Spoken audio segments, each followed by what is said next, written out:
Hello বন্ধুরা, জ্ঞানজ্যোতি coaching সেন্টারের পক্ষ থেকে তোমাদের সকলকে জানাই আরও একবার স্বাগত। আজকের ক্লাসে তোমাদের সঙ্গে আলোচনা করব তোমরা যারা এসকেবিইউ অর্থাৎ সিধু কানু বিরসা ইউনিভার্সিটির অধীনস্থ বিভিন্ন কলেজগুলোতে পড়াশোনা করছো তাদের জন্য আজকের ক্লাসে সেকেন্ড সেমিস্টার মেজর হিস্ট্রি থেকে আরও একটি গুরুত্বপূর্ণ টপিক নিয়ে আলোচনা করব। সেটা হচ্ছে সঙ্গম যুগের সমাজ ব্যবস্থা কেমন ছিল বা সামাজিক অবস্থা কেমন ছিল এটা নিয়ে। আগের ক্লাসে আলোচনা করেছিলাম এই সঙ্গম যুগ থেকেই যে সঙ্গম যুগে অর্থনৈতিক অবস্থা বা অর্থনৈতিক ব্যবস্থা কেমন ছিল, এবং আজকে আলোচনা করব সেখান থেকেই সমাজ ব্যবস্থা কেমন ছিল এটা নিয়ে। চলো শুরু করছি আজকের ক্লাসটি। দেখো কি বলা হয়েছে যে যীশু খ্রিস্টের জন্মের আগেই কিন্তু এখানে যে কৃষ্ণা নদীর দক্ষিণে চের, আদিচোল এবং পাণ্ডু এই তিনটি কিন্তু ক্ষুদ্র রাজ্যের অস্তিত্ব কিন্তু ছিল। আগের ক্লাসেও কিন্তু আলোচনা করেছিলাম যে চের, আদিচোল এবং যে পাণ্ডু এই তিনটি রাজ্যের অস্তিত্বের কথা কিন্তু জানা যায়। সেটা হচ্ছে মানে কৃষ্ণা নদীর, যীশু খ্রিস্টের জন্মের আগে থেকেই কৃষ্ণা নদীর সেখান থেকে কিন্তু, ঠিক আছে। এবার কি বলা হয়েছে যে সম্রাট অশোকও কিন্তু ধর্মপ্রচারের প্রসঙ্গে তার লেখতে কিন্তু এই তিনটি অঞ্চলের কিন্তু উল্লেখ করেছিলেন, এবং এটাও বলেছিলাম যে সম্রাট অশোকের আমলে একটি যুদ্ধ ছিল, একটি প্রথম এবং শেষ যুদ্ধ ছিল কিন্তু কলিঙ্গ যুদ্ধ, এবং এই কলিঙ্গ যুদ্ধের ফলেই কিন্তু যে সম্রাট অশোক যে কলিঙ্গ যুদ্ধের এত ভয়াবহ, এত রক্তাক্ততা দেখে তিনি কি করেছিলেন, এত ক্ষয়ক্ষতি দেখে তিনি যুদ্ধনীতি ত্যাগ করে ধর্ম বিজয় নীতি কিন্তু গ্রহণ করেছিলেন। তো তার জন্য বলা হয়েছে তার ধর্ম প্রচারের প্রসঙ্গেও কিন্তু তার যে লেখ রয়েছে সেখানে কিন্তু এই তিনটি যে অঞ্চলের কিন্তু উল্লেখ রয়েছে, অর্থাৎ এই যে এই তিনটি চের, আদি, চোল যেটা রয়েছে বা চোল এবং হচ্ছে পাণ্ডু, এই যে তিনটি অঞ্চলের কিন্তু উল্লেখ করেছিলেন তিনি তার ধর্ম প্রচারের প্রসঙ্গে তার লেখগুলিতে।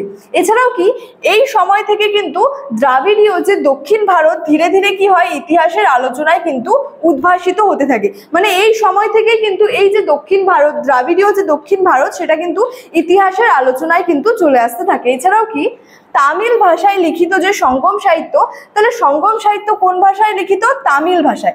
এই যে সঙ্গম সাহিত্য, এই সঙ্গম সাহিত্য থেকে প্রধানত এই চোল, চের এবং পাণ্ডু এই যে তিনটি রাজবংশ রয়েছে এই তিনটি রাজবংশ সম্পর্কেও কিন্তু জানা যায়, বা আমরা এখান থেকেই এই রাজবংশগুলি সম্পর্কে কিন্তু জানতে পারি।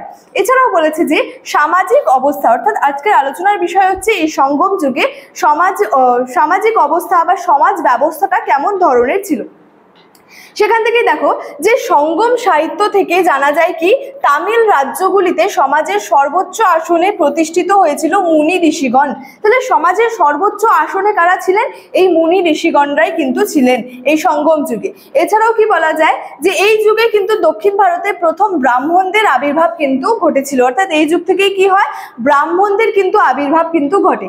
এছাড়াও আদর্শ যে সমস্ত রাজারা তারা কিন্তু ব্রাহ্মণদের কখনোই কিন্তু কোনো ক্ষতি কিন্তু করতেন না।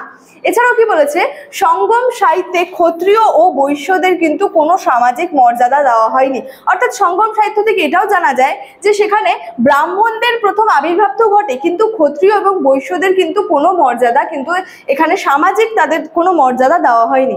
এছাড়াও শাসক গোষ্ঠীকে বলা হতো সেখানে কি অরাসর বলা হতো।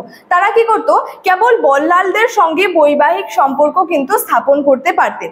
এছাড়াও বল্লালদের হাতে ছিল অধিকাংশ জমি, ভেল্লালরা কি ছিল যে কৃষকদের মধ্যে কিন্তু আর কি অভিজাত শ্রেণী।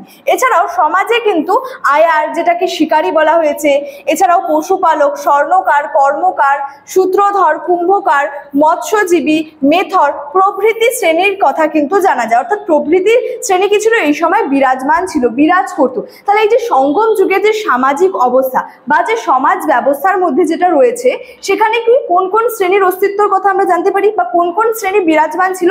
সেখানে বলা হচ্ছে শিকারী ছিল, সেখানে পশুপালক ছিল, স্বর্ণকার, কর্মকার, কুম্ভকর, সূত্রধর, এছাড়াও মৎস্যজীবী এই সমস্ত শ্রেণী কিন্তু এই সঙ্গম যুগের মধ্যে কিন্তু বিরাজমান ছিল। এছাড়াও কি জাতি প্রথা অনুসারে অধিবাসীদের সঙ্গে পোশাক পরিচ্ছদ কিন্তু ভিন্ন ভিন্ন ধরনের হতো। মানে এখানে জাতি প্রথা অনুসারে এই যে এই সঙ্গম যুগের যারা অধিবাসীরা ছিল তারা যে সমস্ত পোশাক পরিধান করতো তারা কি সেটা জাতি প্রথা অনুসারে কিন্তু সেই পোশাকও কিন্তু ভিন্ন ভিন্ন ধরনের কিন্তু হতো। এছাড়াও সমাজে কিন্তু বিবাহকে ধর্মীয় বন্ধন সেখানে কিন্তু মনে করা হতো। তাহলে সেই সঙ্গম যুগ থেকে কি মনে করা হতো এই বিবাহকে কিন্তু একটা ধর্মীয় বন্ধন হিসেবে সেখানে মনে করতো। এছাড়াও সমাজে কিন্তু ৮ প্রকারের বিবাহই কিন্তু প্রচলিত ছিল বলেই কিন্তু জানা যায়, এমনকি সতীদাহ প্রথাটাও কিন্তু প্রচলন সেখানে ছিল। ৮ প্রকারের বিবাহের মধ্যে মূলত যেটা বলা যায় যে ব্রাহ্ম, দৈব, আর্য, প্রজাপত্য, গান্ধার্ব, রাক্ষস, পৈশার, আসুর বা অসুর, এই যে 8 প্রকারের বিবাহ, এই 8 প্রকারের বিবাহই কিন্তু প্রচলিত ছিল এই সঙ্গম সমাজেও, এটাই কিন্তু বলা হয়েছে। এবং এটা ছাড়াও যেটা সতীদাহ প্রথা রয়েছে সেটাও কিন্তু এই সঙ্গম যুগে দেখা যাচ্ছে যে এই সতীদাহ প্রথারও কিন্তু প্রচলন ছিল। এছাড়াও সমাজে নানা ধরনের আচার অনুষ্ঠান, বলি প্রথা, প্রায়শ্চিত্ত, প্রার্থনা প্রথাও কিন্তু প্রচলিত ছিল বলে জানা যায়। তাহলে সঙ্গম যুগের সমাজ অবস্থায় বা সামাজিক অবস্থায় কি দেখা যাচ্ছে, বিভিন্ন ধরনের প্রথা কিন্তু প্রচলিত ছিল। যেমন সেখানে আচার অনুষ্ঠান, সেখানে বলি প্রথা ছিল, প্রায়শ্চিত্ত প্রথা ছিল, প্রার্থনা প্রথা, এই সমস্ত প্রথাও কিন্তু প্রচলিত ছিল। তাহলে সঙ্গম যুগের ক্ষেত্রে দেখা যাচ্ছে যে বিভিন্ন প্রথার কিন্তু প্রচলিত ছিল। এছাড়াও কি সেখানে ব্রাহ্মণদের প্রথম ব্রাহ্মণদের আবির্ভাব ঘটে বলে এখানে জানা যাচ্ছে। আদর্শ যে সমস্ত রাজারা ছিল তারা জানা যাচ্ছে যে ব্রাহ্মণদের কোনো রকমের কিন্তু কোনো ক্ষতিও করতেন না। এছাড়াও ক্ষত্রিয় এবং বৈশ্যদের সামাজিক মর্যাদা কিন্তু এই সঙ্গম যুগে এসে দেওয়া হয়নি বলেই কিন্তু বলা হয়। এছাড়াও কোন কোন আমরা শ্রেণীর কথা জানতে পারলাম এই সামাজিক অবস্থার মধ্যে, সেখানে জানতে পারলাম শিকারী, পশুপালক, সূত্রধর, কুম্ভকার, মৎস্যজীবী, এই সমস্ত শ্রেণীর কথা কি এই সঙ্গম যুগের যে সামাজিক অবস্থার মধ্যে কিন্তু রয়েছে। এছাড়াও জানলাম যে এখানে যে বিবাহকে একটা ধর্মীয় বন্ধন বলে মনে করা হতো।